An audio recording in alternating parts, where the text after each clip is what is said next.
Kolesterol tuh Bisa. bisa, tapi harus ada gulanya juga.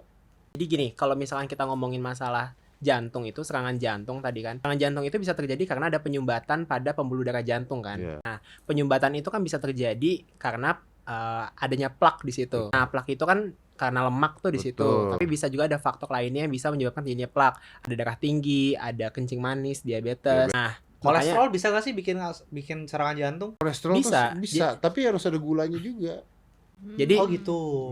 Jadi misalnya ini pembuluh darah. Iya. Pembuluh darah itu kan isinya adalah endotel. Endotel adalah sel kan, sel Iya. bagian lapisan dalam pembuluh darah. Nah, kemudian ketika terjadi Duka. pembentukan plak, pembentukan plak itu kan berarti ada lemak yang masuk ke dalamnya, Betul. kolesterol itu yang masuk ke dalamnya. Nah, kenapa bisa kolesterol itu masuk ke dalamnya? Karena endotelnya ini rusak. Jadi Oke. ini gue suka nih dokter. Jadi banyak orang tuh yang nggak ngerti dok, karena dibilangnya kolesterol tuh membunuh nyumbat dan sebagainya.